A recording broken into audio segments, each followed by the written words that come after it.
Dans cette vidéo, nous allons utiliser les fonctions d'agrégation. Donc les fonctions d'agrégation, qu'est-ce que c'est? Elles sont utilisées pour effectuer des calculs sur plusieurs lignes et renvoyer un résultat unique. Par exemple, le total, la moyenne, le nombre de lignes, etc. On va commencer par la fonction count. Donc on fait un select. Donc ici j'ai ma table client. Et là, ce que je voudrais faire, c'est compter le nombre de clients. Donc ce que je vais faire, c'est count étoile from customer. Et là, j'ai 4. Après, je peux créer un alias avec as nombre client pour que ça soit plus propre. Voilà. Donc, on a aussi la fonction sum pour calculer le total. Par exemple, on va sélectionner la table order. Ok.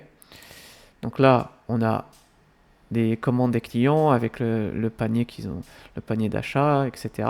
Et nous, on voudrait justement récupérer le total des ventes qu'on a fait. Donc ce qu'on va faire, c'est on va utiliser somme. On ouvre la parenthèse et on va choisir la colonne qui nous intéresse pour calculer les ventes. Donc on lance ça et là on a 3900.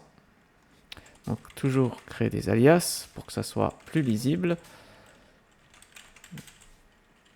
Sinon vous allez vous retrouver avec comme nom de colonne somme.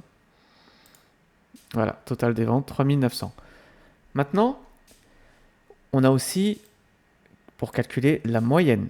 Donc la moyenne, par exemple, on va prendre une table qui sont les produits. Ok. Donc, on a nos produits et on voudrait justement calculer le prix moyen de notre boutique, de notre table. Alors, ce qu'on va faire, c'est qu'on va utiliser la fonction average. On lance la commande. Alors là, c'est pas passé parce que, oui, il faut mettre le nom de la colonne.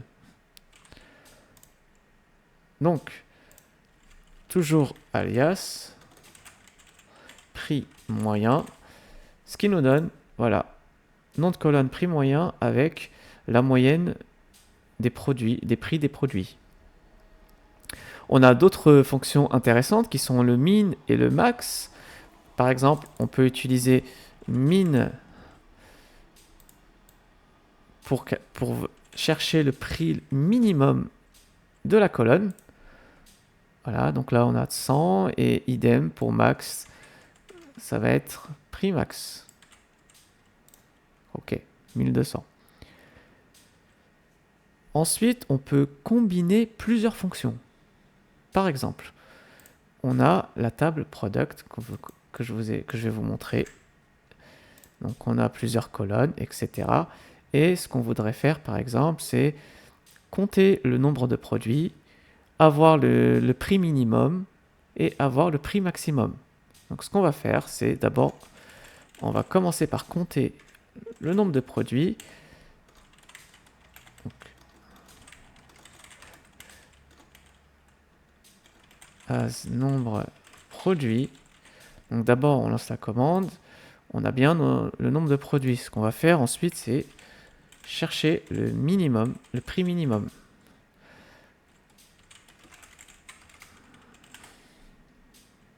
Voilà. Donc on a le nombre de produits avec le prix minimum. Et ensuite, on va aussi chercher le prix maximum. Donc on va chercher max price as, toujours l'alias prix max.